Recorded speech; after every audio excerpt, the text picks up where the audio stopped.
성부와 성자와 성령의 이름으로 말씀을 드립니다. 샬롬.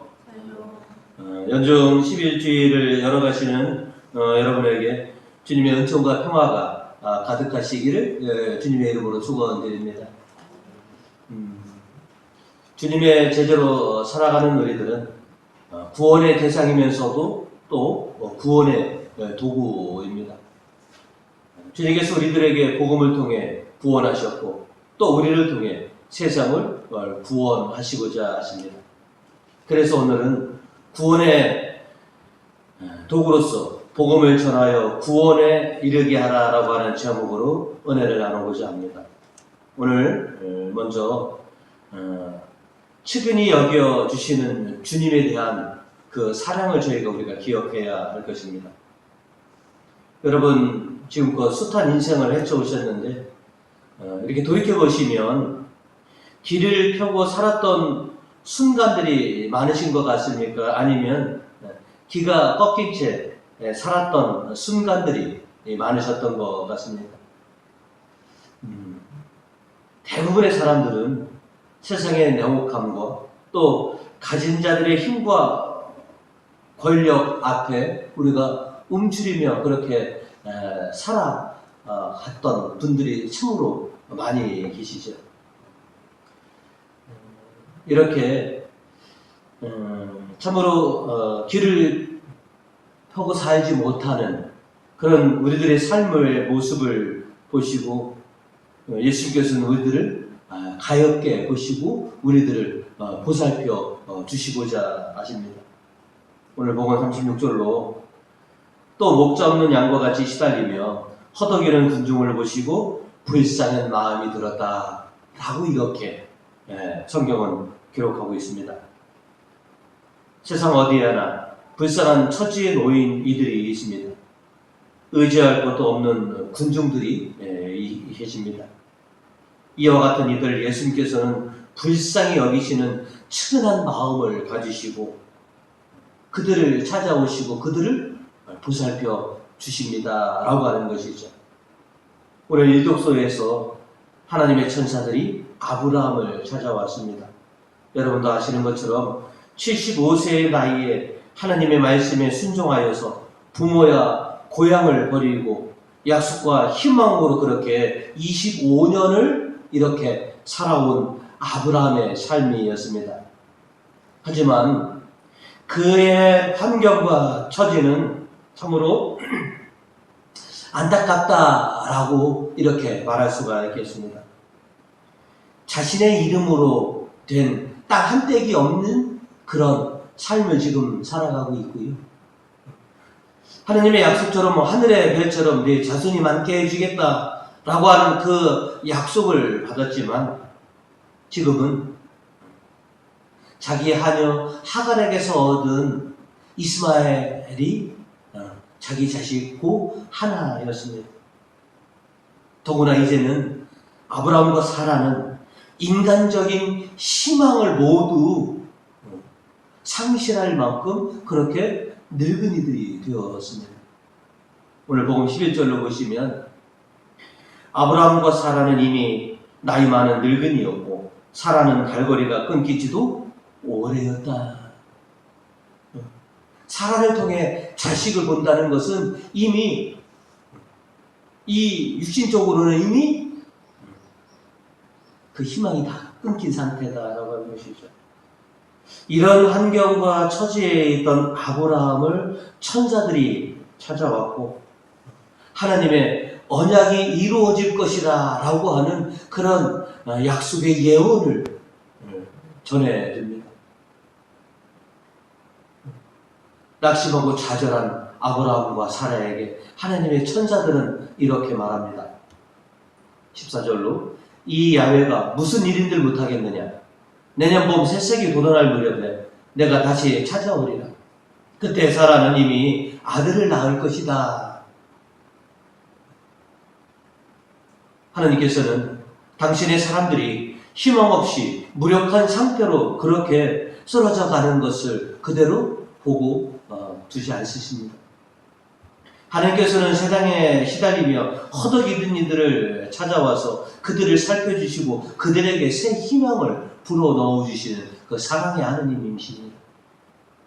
예수님께서도 12 제자를 뽑으신 이유도 당신이 착한 목자이신 것처럼 제자들도 당신을 따라 기르는 양들의 목자가 되어서 그들에게 복음을 선포하여 그들을 보살펴 주라 라고 하는 것이 제자를 선택하신 이유이기도 합니다. 그리고 세상으로부터 시달리며 허덕이는 양들은 자기를 위해서 착한 목자가 되어줄 하나님의 일꾼을 보내달라고 그렇게 하나님께 기도하고 요청해야 한다라고 하는 것이죠. 복음 37절과 38절로 제자들에게 이렇게 말씀하셨다. 추수할 것은 많은데 일꾼이 적으니 그 주인에게 추수한 일꾼을 보내달라고 청하여라. 너희의 삶을 보담아주고 너희에게 희망을 불어넣어줄 그 하나님의 착한 목자를 좀 보내달라고, 하나님의 일꾼을 보내달라고 그렇게 기도하여라. 길 잃은 양들, 연약한 양들에게는 자신을 보살펴줄 하나님의 일꾼이 반드시 필요합니다. 아브라함을 찾아와 천사들이 새 마음과 새 기운을 불어 넣어준 것처럼 이제 힘든 세상을 살아가는 수많은 길 잃은 이런 양들, 또 연약한 하나님의 양들에게 그들을 보살펴 주시고 그들에게 희망에 이끌어줄 그런 일꾼이 필요하다라고 하는 것이죠. 주님은 항상 우리를 불쌍하고 가엾게 여기시는 이 사랑의 마음을 가지시고 우리를 찾아오시고자 한다는 것이죠. 곤고한 삶을 살아가는 우리들의 삶에 하루속히 하나님께서 찾아오셔서 우리에게 새 마음과 새 기운을 불어 넣어 주시기를 간절히 소망하면서 그렇게 하나님께 기도하면서 살아가시는 우리 교우님들 되시기를 주님의 이름으로 축원드립니다. 오늘도 성경은 두 번째로 우리들에게 하나님의 일꾼이 해야 할 일, 그 사명에 대해서 우리에게 또 분명히 가르쳐주고 있습니다. 우리 그리스도인들은 구원의 대상이면서 또 구원의 도구입니다.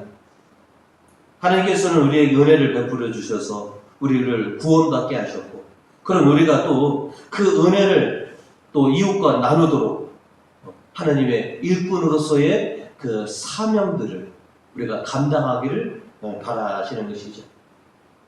하나님의 일꾼이 된 우리들이 해야 할 일과 사명은 분명합니다.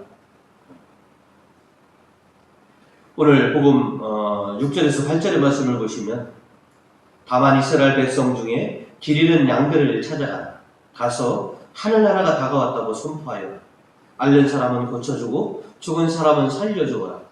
나병 환자는 깨끗이 낫게 해주고 마귀는 쫓아내어라. 너희가 거저 받았으니 거저 주어라. 하나님의 일꾼은 교회에 부족한 것을 보충하고 교회를 두루 보살피는 것이 그의 일이며 그의 사명인 것이죠. 이방인의 사도로 부름을 받은 바울로 사도는 고린도 교인들에게 그 사실을 이렇게 이야기합니다. 고린도후서 1장 24절로 우리는 다만 여러분의 행복을 위해서 여러분과 함께 일할 따름입니다. 양들의 행복을 위해서 헌신하는 것이 그것이 일꾼의 사명입니다. 라고 이렇게 말하고 있는 것이죠. 하나님의 일꾼으로 파견된 우리들은 시달리며 허덕이는 길 잃은 양들에게 복음을 선포하여서 그들로 하여금 새 마음과 새 기운을 다시 회복할 수 있도록 그렇게 우리는 일해야 하는 것이죠. 에제키엘 36장 26절로 새 마음을 넣어주며 새 기운을 불어넣어 주리라. 너희 몸에서 돌처럼 굳은 마음을 도려내고 살처럼 부드러운 마음을 넣어주리라. 라고 이렇게 말씀하고 계십니다. 우리가 주님의 일꾼으로서 특별한 사명을 수행할 때 우리는 참고 견디게 하는 것이 있는데 그것이 바로 믿음과 희망입니다. 하나님의 일꾼이 오직 의지할 것은 참고 견디는 그 믿음과 희망입니다. 오늘 이 독서 2절로 보시면 우리는 그리스도를 믿음으로써 지금의 이 은총을 누리게 되었고 또 하나님의 영광에 참여할 희망을 안고 기뻐하고 있습니다. 믿음과 희망이 결국 하나님의 일꾼을 바로 서게 하는 그 핵심이다라고 하는 것이죠. 신자로서 그리고 하나님의 일꾼으로서 또 사제로서 일할 수 있는 것은 바로 이렇게 믿음과 희망을 품고 있느냐라고 하는 것이죠. 앞으로 이제 11월까지 계속되는 연중절기, 우리가 이 긴 시간을 어떻게 우리의 신앙을 견뎌낼 수 있느냐, 바로 믿음과 희망인 것이죠. 믿음에 대한 확신, 또 약속에 대한 그 희망이 우리를 하나님의 일꾼으로서 또 하나님의 자녀로서 그렇게 살아가게 하는 것이죠. 오늘 이독서 3절과 4절은 우리에게 이렇게 말합니다. 그뿐만 아니라 우리는 고통을 당하면서도 기뻐합니다. 고통은 인내를 낳고 인내는 시련을 이겨내는 끈기를 낳고 그러한 끈기는 희망을 낳는다는 것을 우리는 알고 있습니다. 믿음과 희망이 있는 자만이 이 모진 인생을 우리가 잘 헤쳐나갈 수 있는 것이죠. 그리고 우리가 그렇게 믿음과 희망으로 살아가고자 할 때 착한 목자이신 주님께서 우리를 찾아와서 우리와 함께 하시면서 우리를 행복한 인생으로 변화시켜 주실 거라고 하는 것을 믿습니다. 이제 우리 교우님들 앞으로 믿음과 희망을 가지시고 어려운 환경과 처지를 이겨내셔서 하나님과 함께하는 하나님의 돌봄을 여러분이 직접 체험하시는 그런 우리 교우님들 되시기를 주님의 이름으로 축원드립니다. 성부와 성자와 성령의 이름으로 말씀을 드렸습니다.